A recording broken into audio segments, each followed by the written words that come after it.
What does it really mean for an AI to think?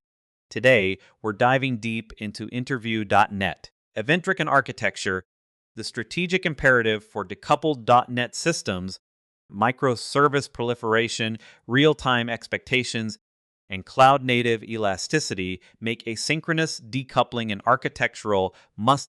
Synchronous request response chains bind throughput to the slowest link, undermining scalability. .NET's event-driven ecosystem, MediatR, MassTransit Azure Service Bus provides a mature, production-hardened path to resilience and independent deployability. This deck maps the transformation, but here's where it gets interesting. Synchronous chains are the silent scalability killer.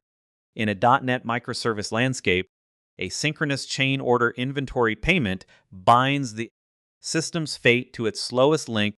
A payment slowdown freezes inventory, stalls order confirmation, and starves thread pools.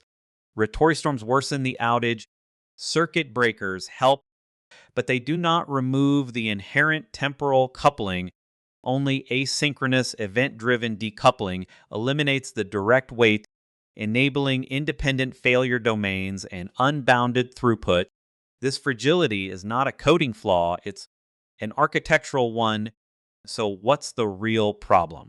Let's talk about temporal coupling and coarse throughput.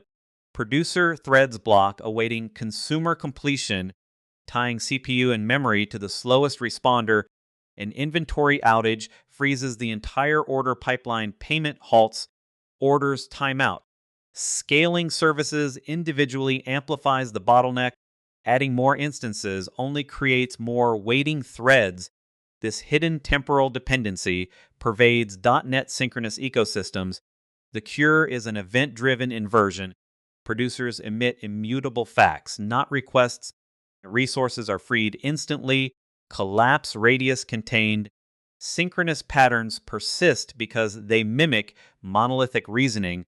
This raises a critical question: event-driven inversion. Public facts, not expectations. Events are immutable declarations of past state changes. The publisher fires and forgets. Subscribers react asynchronously on their own timelines. This spatial and temporal decoupling eliminates cascading failure domains. In .NET, MediatR handles internal domain events in process, while MassTransit bridges services with reliable messaging over Azure Service Bus or RabbitMQ. Producers no longer wait, so thread starvation and timeout propagation disappear. Each service scales independently. Now let's zoom in on the .NET event-driven stack. Layer 1, domain events, MediatR in process notifications, aggregate consistency boundaries. Layer 2, integration events, MassTransit contracts, bridging services. Layer 3, transport Azure Service Bus, RabbitMQ, or Kafka for durable delivery. Layer 4, outbox and inbox, transactional dispatch and idempotent receipt. Layer 5, observability, OpenTelemetry traces across event hops. This stack is production grade, not aspirational. Here's something most people overlook: small primitives, profound impact. Event, immutable DTO capturing a past state change, e.g., order placed, handler, single responsibility, idempotent processing unit, no orchestration logic, bus, guarantees at least once delivery, message ordering, dead lettering, and competing consumers for load balancing. Outbox pattern writes events to an outbox table in the same database transaction as state changes, ensuring atomicity. Inbox idempotent consumer deduplicates on receipt. Each component has a precise contract, avoiding hidden temporal bonds. These primitives decouple services at the architectural level. Think about this for a second. The event pipeline from intent to outcome. Aggregate performs business operation.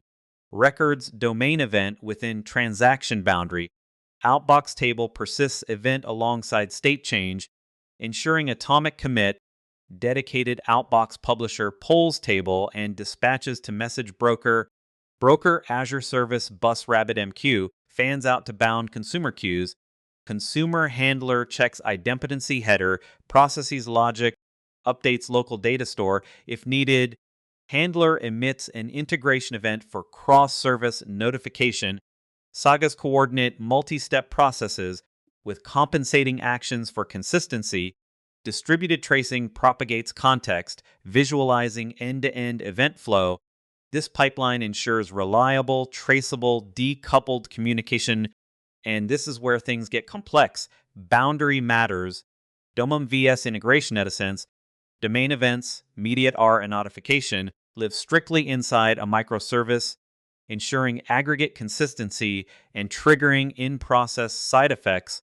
Integration events, mass transit message contracts, cross-service boundaries via the bus, carrying only essential shared fields, order ID, total customer ID. Mixing them leaks internal models and creates hidden coupling. Maintain a hard boundary. Domain events are aggregate scope in process. Integration events are bounded context scoped, external. This protects encapsulation and enables independent evolution. But here's where it gets interesting. Anti-patterns that undermine events, event commanding, treating events as orders, do this event, creates disguised RPC, coupling services, fat events, including full entity state in events, leaks internal structure, and magnifies change impact. Missing idempotency without deduplication, duplicate deliveries cause double processing and inconsistency. Synchronous event chains, choreographing request response via events, reintroduces temporal coupling. No dead letter handling. Poison messages halt consumer progress. Implement dead letter queues and monitoring. These pitfalls undermine resilience design against them. So what's the real problem?